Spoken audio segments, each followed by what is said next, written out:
الصلاۃ والسلام علیک یا رسول اللہ، الصلاۃ والسلام علیک یا حبیب اللہ صلی اللہ تعالی علیہ وسلم۔ نبی کریم صلی اللہ علیہ وسلم کی محبت اصل ایمان، جان ایمان، روح ایمان، چونکہ نبی کریم صلی اللہ علیہ وسلم کی ذات گرامی ہے، اس لیے جو یہ چاہتا ہے کہ میرا ایمان محفوظ ہو جائے، میرا دین محفوظ ہو جائے، تو پھر نبی کریم صلی اللہ علیہ وسلم سے نہایت درجہ محبت ہونی چاہیے۔ اور دیکھیے حدیث پاک کے اندر آتا ہے، یہ حدیث پاک بخاری شریف کے اندر بھی موجود ہے، مسلم شریف کے اندر بھی موجود ہے، اور دیگر کتب احادیث کے اندر یہ حدیث پاک موجود ہے۔ ان رجلا سأل النبی صلی اللہ علیہ وسلم متی الساعۃ، ایک صحابی حضور کا غلام حضور کی بارگاہ میں حاضر ہوا، عرض کرتا ہے یا رسول اللہ صلی اللہ علیہ وسلم متی الساعۃ، یا رسول اللہ قیامت کب قائم ہوگی؟ نبی کریم صلی اللہ علیہ وسلم نے ارشاد فرمایا ما عددت لہا، تو نے اس کے لیے تیاری کیا کی ہے؟ کیا تیری قیامت کے دن کے لیے تیاری ہے؟ اس لیے قیامت کے بارے میں سوال کرتا ہے۔ اس صحابی نے عرض کیا ما عددت لہا من کثیر صلاۃ ولا صوم ولا صدقۃ ولکنی احب اللہ ورسولہ،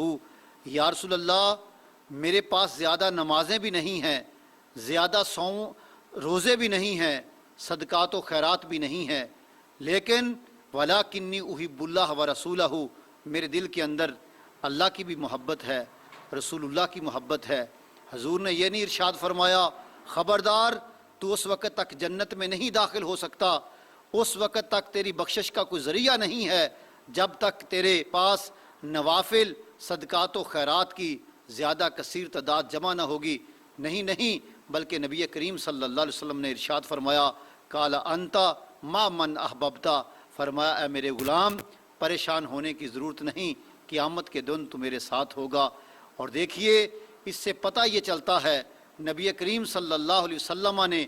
اپنے اس فرمان کے اندر ہمیں یہ اصول مہیا فرما دیا ہے، یہ قانون ہمیں بیان فرما دیا ہے کہ اگر تمہاری نوافل کے اندر کمی اور کوتاہی ہوگی، صدقہ و خیرات کے اندر اگر تم نے غفلت سے کام لیا ہوگا، لیکن تمہارے دل کے اندر نبی پاک صلی اللہ علیہ وسلم کی محبت ہوگی تو تمہاری بخشش پکی ہے۔ لیکن اس کے برعکس اگر نمازیں تو زیادہ ہوں، صدقات و خیرات تو زیادہ ہوں، حج و عمرے بھی کیے ہوں، لیکن دل کے اندر نبی پاک صلی اللہ علیہ وسلم کی محبت نہ ہوگی تو خدا کی قسم قیامت والے دن اللہ تبارک و تعالی یہ ہمارے روزے، یہ ہمارے حج، یہ ہماری نمازیں گندے کپڑے کے اندر لپیٹ کر ہمارے منہ پر مار دے گا کہ چلے جاؤ، نکل جاؤ، مجھے تو صرف اور صرف وہی پیارا ہے جو میرے محبوب صلی اللہ علیہ وسلم کا پیارا ہے۔ اس لیے علامہ اقبال رحمۃ اللہ علیہ نے فرمایا